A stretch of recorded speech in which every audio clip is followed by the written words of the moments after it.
billion in tariffs on the man. And then they say Donald Trump hasn't been tough on China. Meanwhile, Apple's lost about $700 billion worth of its market cap since the tariffs were imposed. Let's get more on what the 104% tariffs on Chinese goods could mean for the tech world. And of course, the 80% counter tariff on US exports to China. Reva Goujon is with us, director for Rhodium Group. Reva, it's really interesting to understand how supply chains are going to be impacted by all of this, because we know that in many ways China is the assembly point for Apple. Some of the products in an Apple phone are actually made in Kentucky and shipped to China and then shipped back to us. But ultimately, are we in a game of chicken when it comes to US-China tit-for-tat right now? Well, yeah, at 104% tariffs, I'd say so. And so, yeah, there are loaded assumptions on both the U.S. and the Chinese sides over this trade war. Each side believes the other is in the weaker economic position, that the other one will fold. And Beijing at this point is basically saying, bring it, right? They're counting on U.S. inventories to get shaved down. People checking their Amazon orders and seeing that they're not coming through, going to Walmart, seeing their shelves empty out.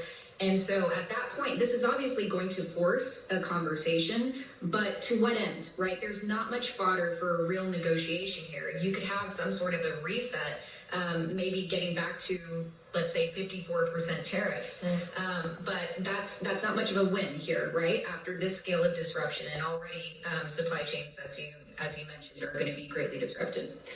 We've heard time and time again that the US thinks China wants to make a deal.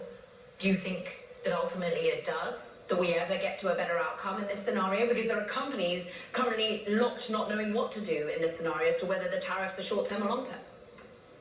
Look, China would, of course, love a real negotiation with the U.S. that spans into other domains as well. To say, for example, okay, if the U.S. wants to reduce its trade deficit with China, then fine, let's talk about large-scale purchases. Let's talk about importing more NVIDIA semiconductors, for example, which would in part then blow apart the export control regime. You can see how Beijing would be angling for that. Now, would that happen? I think that's very low likelihood, because remember, we're just talking about a conflict spiral in the trade domain right now. There is a whole other layer here when it comes to the tech controls trajectory, escalation on that front.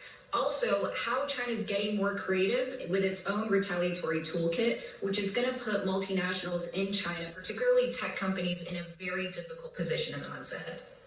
So I want to stay on this point, because the technology industry, tariffs are one tool or policy point, and the export of technology and the controls on those exports, as you point out, were the most significant prior to last week. Do you expect both to increase? In other words, will we see further specific controls by the United States on cutting-edge GPUs and other technology? So attention span is a question, right, for the current U.S. administration. We'll have to see, as BIS under commerce is starting to ramp up, is it going to have the latitude to patch up export controls? For example, there have been pending controls to expand chip controls to cover, for example, NVIDIA H20 chips in the wake of DeepSeek's big breakthrough. But there's more than that, right? There's a bigger conversation around how do you evolve economic security standards that effectively exclude China from AI infrastructure build-outs globally. So there's a lot more that's coming on the tech front. And meanwhile, China's looking at a number of retaliatory tools where it's singling out U.S. big tech companies as well. Yes, Reva, how do you interpret China's responses, China's actions in this? Yeah, so a few things, right? So when you look beyond the tit for tat on the tariffs, right? China's doing some interesting things where, for example, it's implementing provisions for the anti-foreign sanctions law. It's talking about countermeasures that include suspending IP rights for U.S. companies in China. That's explosive, right? If China goes down that path, that's a very slippery slope. That's something that's going to spread harm, not just to U.S. companies, right, but Japanese, European, everyone, once you start to break apart those norms. Moreover, China has its anti-monopoly arm, SAMR, that has veto power over a number of strategic M&A around the world. There are a lot of strategic deals that are supposed to be struck as a result of these trade wars. At least that's the intent of the administration. We still don't know, for example, what's going to happen with Intel and TSMC, right? As Intel has been struggling. Do you really think that the US is going to recognize a Chinese veto over a major merger that is based on national security arguments?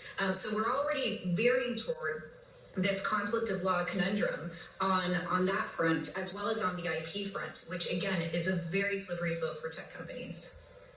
Reva Goujon, Director of Rhodium Group, really great to have you on the show. Thank you for joining us. Now, coming up, how Trump's trade war